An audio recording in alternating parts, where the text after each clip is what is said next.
And we're going. Okay, so John and Patricia, please take a moment to mute your microphones respectively. My name is Lama Jigme Gyatso of the Buddha Joy Meditation School. Welcome to the first chapter of the Tao Te Ching. John, if you have trouble muting your microphone, I can always do that for you. Can you try muting it again? Let's see. I'm not sure where to do it. It might be easier if you... Okay. Well, let's see. Manage participants. And I'm going to mute John. John, you've been managed. Okay. So, the Tao Te Ching is the world's most popular book, second only to the Bible. So let's dig right into chapter 1. The Tao that cannot be told is not the eternal Tao. The name that can be named is not the eternal name. You'll notice that Tao is spelled T-A-O, yet it is pronounced as if it begins with a D. Welcome to your first paradox of the Tao Te Ching. So let's look at the first couplet. The Tao that can be told is not the eternal Tao. Well, that sucks because most of us Americans, we're used to stereo instructions that begin with a glossary of terms. I want to know what this thing means, and I want to know now on my own terms. I want what I want, when I want it, and I'm going to hold my breath till I get it. Yep. I'm familiar with that type of petulance. You probably are too, but it is simply not cottoned to by he who is credited with the authorship of this text, Lao Tzu. Let's continue again. The name that can be named is not the eternal name. Well, eternal sounds much more auspicious than, short-lived. So of all the names you want the eternal name, that's the good one, but we're being told already, if you can explain it, it's not the eternal name. Well, what does that mean? Well, let's continue reading and find out. The unnameable is the eternally real. Well, real sounds good.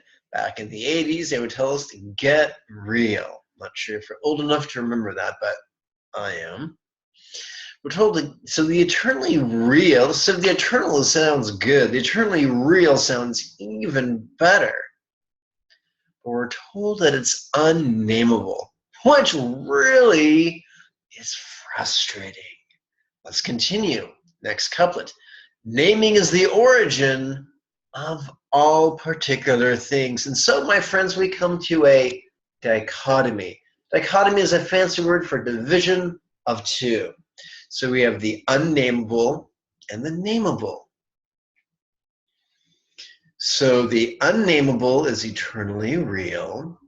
Naming is the origin of all particular things. Well, what does that mean? Let's hang tight and see where the chapter takes us.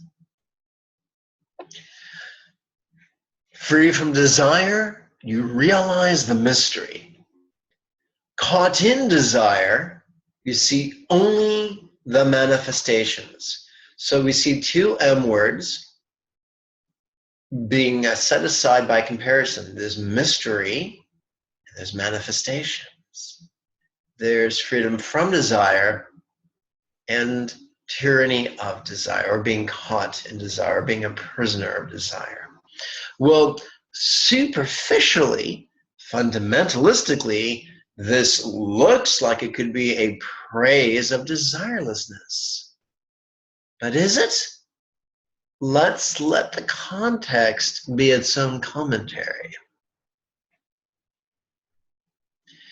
Yet mystery and manifestations arise from the same source. Oh, fuck.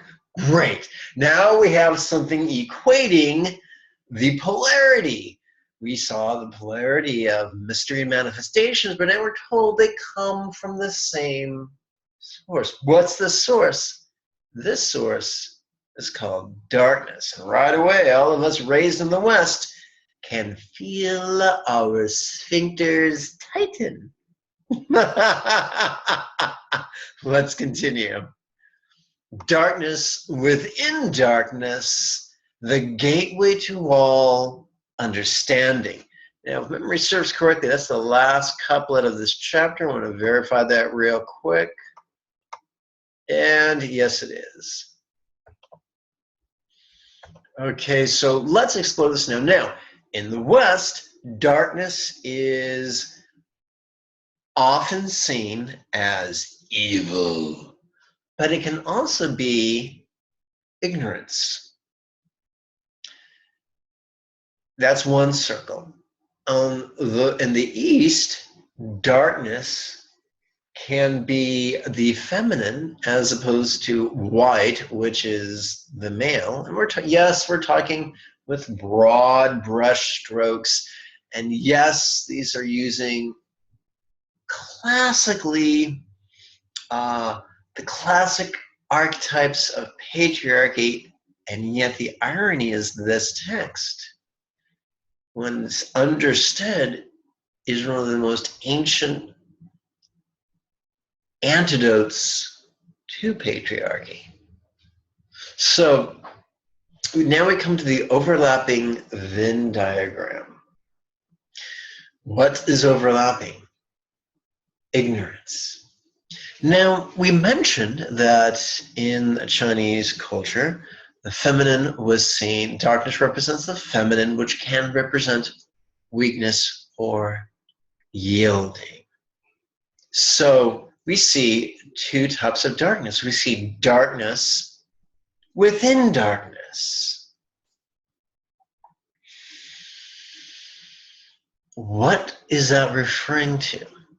It's my contention that in the context of the 82 chapters of the Tao Te Ching, darkness within darkness refers to two things. A, our ignorance, and B, our attitude towards our ignorance.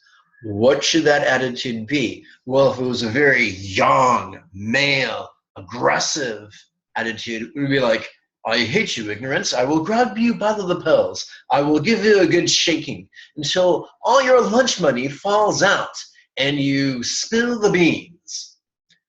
But if we're not using the male archetype, if we're using the feminine archetype, not the aggressive, but the yielding archetype, then we're taking a very relaxed approach, a very passive approach to what? To our ignorance, to our confusion. What the male archetype energy says is something along the lines of, I won't take action till I have all my questions answered to my satisfaction. Then I'll think about doing something. But the path of the Tao says no. The key to the Tao is not in getting all our questions answered to our satisfaction in a timely manner, in a manner that we feel is timely. It's by yielding to our own ignorance. And that is the key to having all of life's most important questions answered. Not necessarily all of life's most trivial questions, but life's most important questions. Consider, if you will, the teachings of Albert Einstein, notable physicist who did promote a vegan diet and who's taught that genius requires both intellect and creativity. True creativity is an act of spontaneity. It cannot be forced. It cannot be contrived. It comes from the yin. It comes from the circuitous. It comes from the passive.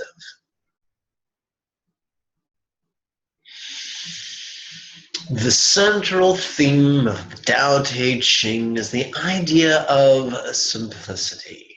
What's simplicity? Simplicity is another way of saying a centered spontaneity. But what's that? Imagine, if you will, a spectrum. On one end of the spectrum, we have contrivance. On the other end of the spectrum, we have scattered spontaneity. Both are destructive. What is the happy medium? The midpoint between scattered spontaneity and buttoned down contrivance? Centered spontaneity. That is the path set before us. I hope you'll join me for the exploration of the second chapter in a future video. I'm now going to, let's see, find the button to turn off the video. And I hope to see you in August's class. Goodbye.